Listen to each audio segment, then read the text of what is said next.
अमरीकी अफवाज के ईरान के मुख्तलिफ इलाकों पर फजाई हमले। अमरीकी सेंट्रल कमांड के मुताबिक कार्रवाई हेलीकॉप्टर हमले के बाद सदर ट्रंप की हिदायत पर की। ईरान पर हमले अपने दिफा में किए। अमरीकी अफवाज ने ईरान में मखसूस 20 अहदाफ को निशाना बनाया। अमरीकी अहदेदार के मुताबिक अमरीका ने रेडार और फजाई दिफाई निज़ाम को निशाना बनाया।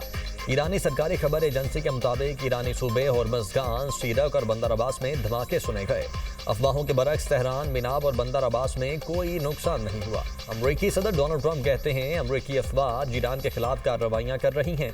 ये अमरीकी हेलीकॉप्टर पर हमले का जवाब है। रूसी मीडिया के मुताबिक अमरीकी सदर ने ईरान पर हमले से पहले इस्राएली वजीर आजम को टेलीफोन कॉल की थी।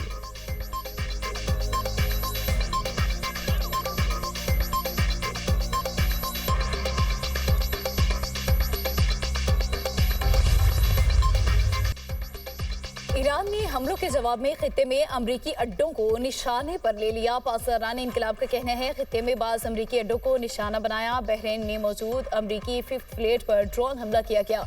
उर्दन में अमरीकी अल अजरक फौजी अड्डे पर मिसाइल हमला किया। अल अजरक अड्डे पर 4 अहदाफ को निशाना बनाया। F-35 हैंगर्स और कमांड एंड कंट्रोल सेंटर शामिल। हमले में तवील फासले तक मार करने वाले मिसाइल इस्तेमाल किए। कार्रवाई जनूबी ईरान में अमरीकी जारहियत के जवाब में की गई। अमरीकी हमलों से सिरिक में टेलीकम्युनिकेशन टावर को नुकसान पहुंचा। हमलों में 2 वाटर टैंक भी तबाह हुए। अमरीकी जारहियत बरकरार रही तो मजीद सख्त जवाब दिया जाएगा। अमरीकी ओहदेदार के मुताबिक ईरान की जानिब से दागे गए तमाम ड्रोन्स और मिसाइल तबाह कर दिए। खित्ते में मौजूद अमरीकी एहलकारों के जख्मी या हलाक होने की कोई इतलात नहीं है।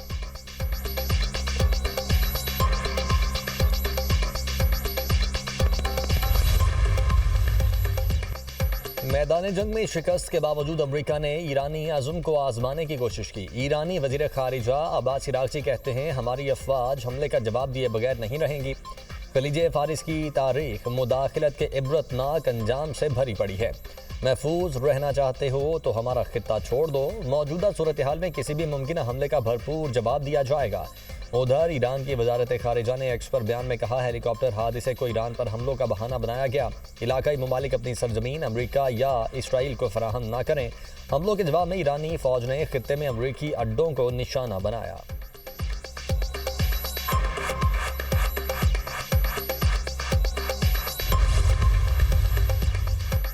ईरानी वज़ीर ख़ारिजा अब्बास इराक़ची का सऊदी और तुर्क हममनसब से टेलीफोनिक राबता। शहजादा फैसल बिन फरहान और हकान फैदान को अमरीकी हमलों से आगाह किया। अब्बास इराक़ची ने सऊदी और तुर्क हममनसब को ईरानी जवाबी रद्द-ए-अमल पर एतमाद में लिया। कहा किसी भी जारहियत का जवाब देना ईरान का कानूनी हक है।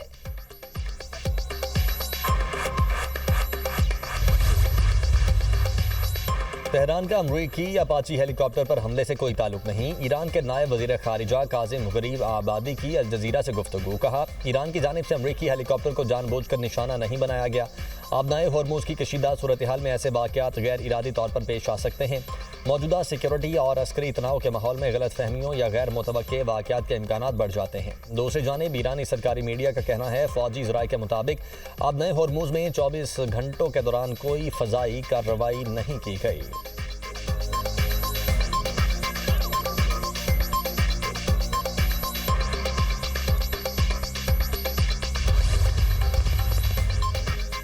अपाची हेलीकॉप्टर मार गिराए जाने का बयानिया झूठा है। साबिक CIA एहलकार लैरी जॉनसन कहते हैं अपाची हेलीकॉप्टर मारे गिराए जाने का बयानिया मज़ीद हमलों के लिए है। अगर कॉकपिट या अपाची का रूटर निशाना बना होता तो पायलट मर चुके होते। अपाची हेलीकॉप्टर की तबाही पर अमरीकी मीडिया के सदर ट्रंप से चुभते सवालात। कहा ईरानी फौज तबाह हो गई थी तो $46 मिलियन का अपाची कैसे तबाह हुआ। कौमी असेंबली और सेनेट के इजलास आज होंगे। ऐवान बाला का इजलास 4 बजे और कौमी असेंबली का इजलास 5 बजे होगा। राय के मुताबिक बजट मंजूरी के तमाम मराहिल 1 हफ्ते में मुकम्मल करने का फैसला किया गया है। बजट पर बहस मुख्तसर रखी जाएगी। कौमी इक्तिसादी काउंसिल का अहम इजलास भी आज होगा। वज़ीर आज़म शहबाज शरीफ सदारत करेंगे। आइंदा माली साल के लिए औसत महंगाई 8.2% तक कंट्रोल रखने की तजवीज़ ज़ेर गौर आएगी।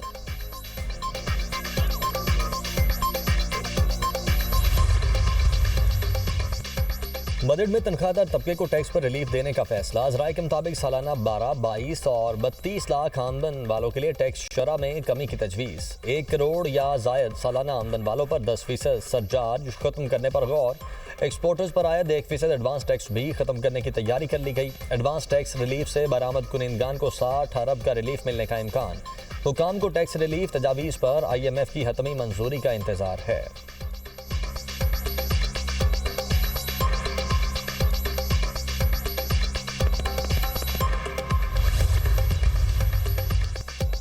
पाकिस्तान में माहाना तरसीलाती ज़र का नया रिकॉर्ड कायम। मई में बैरून मुल्क पाकिस्तानियों ने 4 अरब 30 करोड़ डॉलर की रिकॉर्ड तरसीलाती ज़र वतन भेजी। मई में तरसीलाती ज़र में माहाना 20% और सालाना 15% का रिकॉर्ड इजाफा हुआ।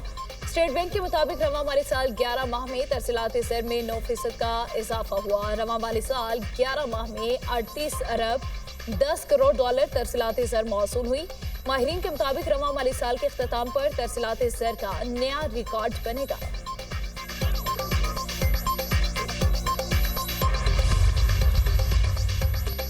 फील्ड मार्शल सईद आसिम मुनीर से बहरीन नेशनल गार्ड के कमांडर जनरल शेख मोहम्मद बिन ईसा की मुलाकात। बाहमी दिलचस्पी के उमूर और इलाकाई सलामती की सूरत हाल पर तबादला ख्याल। दो तरफा दिफाई और सिक्योरिटी ताउन बढ़ाने पर बातचीत। पाकिस्तान और बहरीन के दरमियान दरीना बरादराना ताल्लुकात पर इत्मीनान का इजहार। मिलिट्री टू मिलिट्री ताउन को मजीद मजबूत बनाने की अहमियत पर जोर।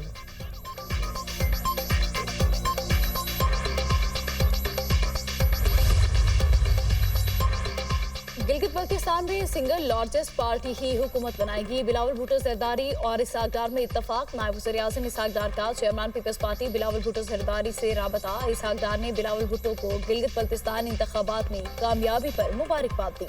गिलगित बल्तिस्तान के उमूर पर दोनों सियासी जमातों के रहनुमाओं का साथ बैठने पर इत्तफाक।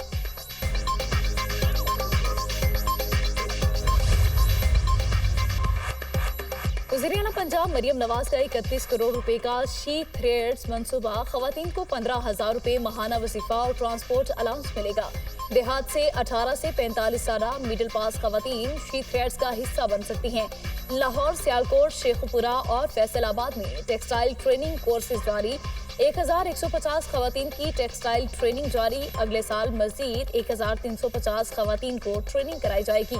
वज़ीर-ए-आला पंजाब मरियम नवाज का कहना है, हर खातून को माली तौर पर खुद मुख्तार और बाइख्तियार बनाना हमारा अज़्म है। हुनरमंद खातून काबिल कदर कौमी असासा साबित होगी। मुल्क के मुख्तलिफ इलाकों में हीट वेव। सिंध में आज भी मौसम शदीद गर्म। जैकबाबाद और लाड़काना में पारा 44 को छू गया। पंजाब में भी गर्मी जोरों पर। लाहौर का दर्जा हरारत 41 डिग्री सेंटीग्रेड हो गया। बलोचिस्तान शदीद गर्मी की लपेट में। तुर्बत में दर्जा हरारत 39 डिग्री सेंटीग्रेड तक पहुंच गया। खैबर पख्तूनख्वा में भी हीट वेव में इजाफा मुतवक्के। सूबे भर में गर्मी की शिद्दत 4 से 6 दर्जे बढ़ने की तवक्को।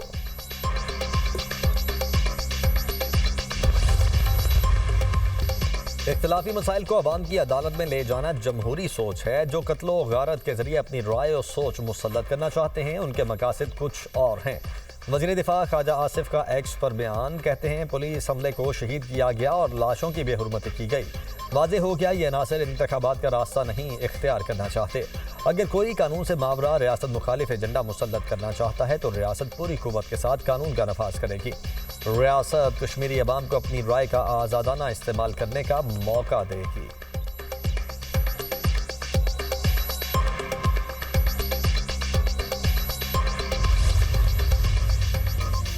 पाकिस्तान का खित्ते में कशीदा सूरत हाल पर गहरी तशवीश का इजहार। पाकिस्तान के मुस्तकिल मंदूब आसिम इफ्तिखार का अक़वाम मुत्तहिदा की सलामती काउंसिल के इजलास से खिताब। कहा, पाकिस्तान जंग के खात्मे और फ्रीकैन को मुज़ाकरात की मेज़ पर लाने के लिए कोशां है।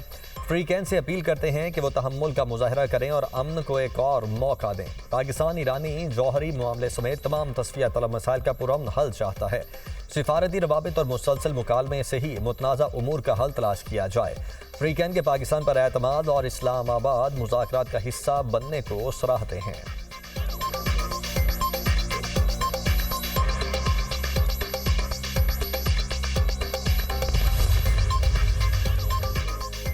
दूरी को बरकरार रखना बड़ी तरजीह होनी चाहिए। फ़िक़ैन ताकत की बजाय बराबरी की बुनियाद पर बातचीत करें। अक़वाम मुत्तहिदा में चीन के नायब मुस्तकिल नुमाइंदे स्मिनली का बयान कहते हैं, बातचीत के दौरान ईरान के खिलाफ फौजी कार्रवाइयों ने सिफारती कोशिशों को शदीद नुकसान पहुँचाया।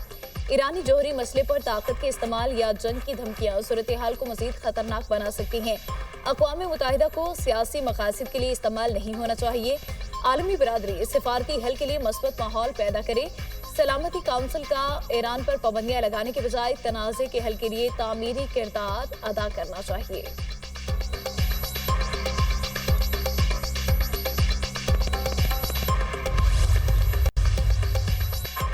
इसराइल के जनूबी लेबनान में हमले जारी, मजीद 29 अफराद शहीद, 133 जख्मी। तायर में रिहायशी इलाके पर फजाई कार्रवाई में शोहदा की तादाद 9 हो गई।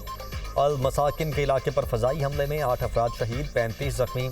जिला सूर पर इसराइली फजाई हमले में 3 लोग शहीद हो गए। लेबनानी हुकाम के मुताबिक इमदादी टीमें मुतासरा इलाकों में मलबा हटाने और जख्मियों को तिबी इमदाद फराहम करने में मसरूफ हैं। दूसरी जानिब हिजबुल्लाह ने अल बियादा के करीब इसराइली फौज पर रॉकेट हमले का दावा किया है।